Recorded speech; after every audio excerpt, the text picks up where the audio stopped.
bonjour. Aujourd'hui, on va regarder la multiplication d'expressions algébriques. Allons-y avec nos deux étapes. Multiplier les coefficients ensemble. Deuxième étape, multiplier les variables ensemble, tout simplement. Donc, même s'ils ne sont pas semblables, les termes peuvent être multipliés ensemble. C'est vraiment l'addition et la soustraction qui doivent additionner les coefficients ensemble. Mais là, comme je multiplie les variables ensemble, il n'y a pas de problème, même s'ils ne sont pas semblables. Un petit rappel, attention, quand je multiplie les coefficients, si c'est le même signe, ça donne positif. Si ce n'est pas le même signe, ça donne négatif. Donc, c'est comme les entiers comme on connaît déjà. Donc, allons-y avec nos exemples ici. Donc, je multiplie, j'ai moins 2y fois 3y. Je multiplie les nombres ensemble. Moins 2 fois 3, pas le même signe, ça me donne moins. 2 fois 3, 6. Et les y, j'additionne les exposants puisque c'est la même base. Donc, j'ai exposant 1 et exposant 1. Donc, 1 plus 1, 2, moins 6y2. Je vais avec le suivant. Ici, il y a une parenthèse simplement pour distinguer le négatif, mais il n'est pas nécessaire. Donc, je multiplie 4x2 fois moins 3x. Donc, je multiplie les coefficients ensemble. 4 fois moins 3, c'est différent, ça fait moins. 4 fois 3, 12. x2 fois x, exposant 2, exposant 1, j'additionne les exposants. 2 plus 1, 3. Exemple C. J'ai 3 termes. Donc, je multiplie tous les coefficients ensemble, toutes les variables ensemble. Alors, moins 2 fois 4 fois moins 3. Donc, ici, ça me donnait positif. Je n'écrirai pas plus. 2 fois 4, 8.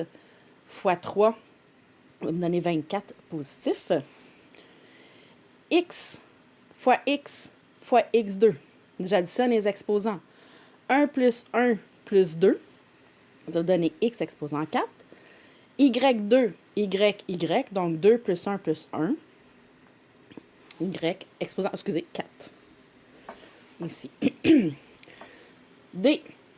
Attention, ici, j'ai un exposant d'exposant. Donc, je distribue l'exposant à chaque partie. Donc, moins 5 exposant 2, x exposant 2, y2 exposant 2. Moins 5 fois moins 5 me donne 25. X exposant 2, x exposant 2.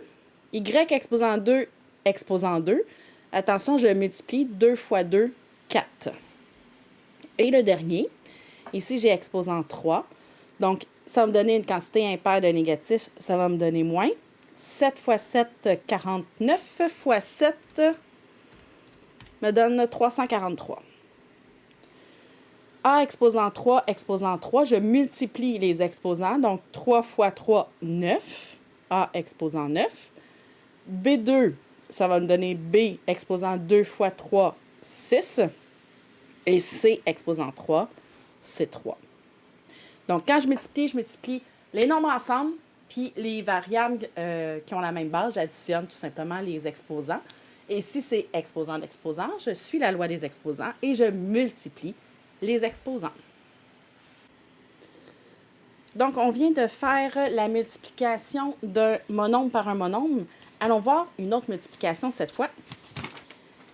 Un polynôme par un monombre. Donc, cette fois-ci, le monombre va multiplier un polynôme. Donc, je vais multiplier le monombre par chaque terme du polynôme à l'intérieur de la parenthèse en multipliant, supprimer les parenthèses, évidemment, une fois que c'est fait. Et simplifier au besoin. Alors, je vais rapprocher ça ici. Donc, vous voyez les flèches, bien, je prends le monombre et je multiplie à chacun. Comme je viens de faire, un monombre par un monombre, bien, je refais la même chose, mais 3 fois. Allons-y. Je multiplie les nombres ensemble. 3 fois 4, 12. x2 fois x, x3, parce que j'additionne les exposants. Y fois y3 me donne y4, puisque j'additionne les exposants. Je recommence. Mon monombre fois le deuxième terme. Je vous rappelle que mes termes, ici, sont séparés par des plus et des moins. Et je n'oublie pas d'utiliser le symbole qui est en avant. Donc, 3 fois moins 2, moins 6. x2, x2, j'additionne, ça fait x4. y, j'additionne, y2. 3 fois moins 1, donc moins 3. x2, pas d'autre x, bien, il reste là. y fois y, y2. Tout simplement, 3 fois la multiplication d'un monome par un monome.